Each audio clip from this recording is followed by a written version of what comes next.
0, Thursday night. The Los Angeles Rams, 2-1, held off the San Francisco 49ers, 0-3, 41-39, in a wild interdivisional shootout in Week 3. Here's what we learned: 1. After failing to score a touchdown through 2 games, the 49ers offense woke up just in time for a furious second-half comeback attempt. Shaking off a first-play interception, Brian Hoyer grew more efficient as the game went on, leading 4 second-half touchdown drives and connecting with his underrated playmakers on tosses short and long. Hoyer hooked up with Marquise Goodwin and Pierre Garçon on lengthy gains and found Trent Taylor for intermediate plays. But a failed extra point and 2-point conversion kept San Francisco from tying this one up and sending the Levi's faithful into hysterics. Early mistakes from Hoyer and a multitude of penalties kept San Francisco from earning its first win of the Kyle Shanahan era, but the 49ers' late rally on Thursday night should provide those in the rebuild some solace. 2. The Rams, and their star running back, have been reborn. Only 3 games into the Sean McVay era, Gurley recorded the best 2-game scoring stretch of his career and finally went over 100 rushing yards for the first time since 2015. On Thursday night, Gurley was confident on the goal line early, scoring 3 touchdowns inside the 10-yard line in the first half, one of which came on a pass. Gurley already has as many touchdowns, 6, this season as he had all of last year. He could have had 2 more too, if it weren't for a pair of sturdy stands from the Niners' front 7. The back's resurgent season is either a catalyst to or a byproduct of the Rams' offensive revolution under McVay. I say that because it's not quite clear yet what the true identity of this juggernaut is, only that, under McVay, the culture has changed for the better. Just ask Gurley.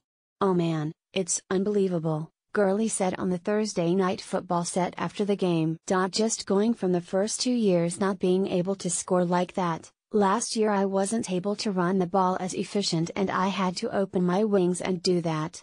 Don't believe this team is historically producing?"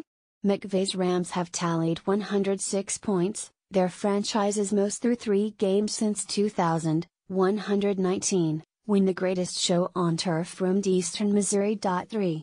Of course, it's not just Gurley. Jared Goff is getting all of his playmakers involved. With Gurley providing a steady threat on the ground, Goff utilized the play action on multiple occasions, mostly counterplays, to open up routes for new additions. Sammy Watkins, 6 receptions, 106 yards, 2 TDs, and Robert Woods, 6 receptions, 108 yards. The 2 receivers, who had ceded targets to rookies Cooper Kupp and Gerald Everett in LA's first 2 games, finally saw their fair share of targets, making the most of it against an injury-riddled 49ers secondary. Even Tavon Austin got involved, nearly scoring on an effective sweep. Jared has taken steps in the right direction, McVay said after the game. "We'll continue to expect the same from him. Every now and again, Goff will throw off his back leg, backpedal too far into the pocket and or throw a duck, but those instances are coming fewer and farther between. The sophomore slinger has enough weapons to pilot a dynamic offense, and he's utilizing them so far to their fullest. 4. The Niners have a discipline problem. San Francisco racked up 10 penalties, the last of which was the most crucial. On a 3rd down conversion following an onside kick recovery, Taylor was tagged with a questionable offensive pass interference penalty, pushing the Niners back into their own territory and out of contention. 5. Rough night for both teams on the injury front. Already down starting safety Eric Reed, the Niners lost safety Jaquiski Tartt to a concussion. They also saw fullback Kyle Juszczyk, neck, and linebacker Brock Coyle, concussion, exit the game. The Rams, meanwhile, will have to sweat out news regarding 2 of their top wideouts. Watkins and Austin both left late with concussions. Rams defensive back LaMarcus Joyner also went down with a hamstring injury in the first half. 6. Bills fans, look away, or at least skip down to the next point.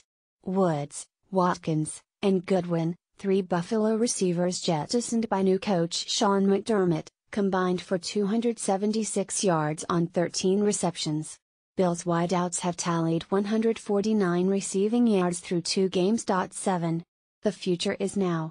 This primetime clash between rookie coaches with offensive backgrounds and the combined age of 68 produced undoubtedly the most exciting back and forth tussle of the season so far. In fact, it was the highest scoring game in Thursday night football history, 80 points. As they are every year, reports of the National Football League's death are greatly exaggerated. As long as there are creative play callers and late-night offensive explosions, there will be football, and viewers, and nationwide happiness.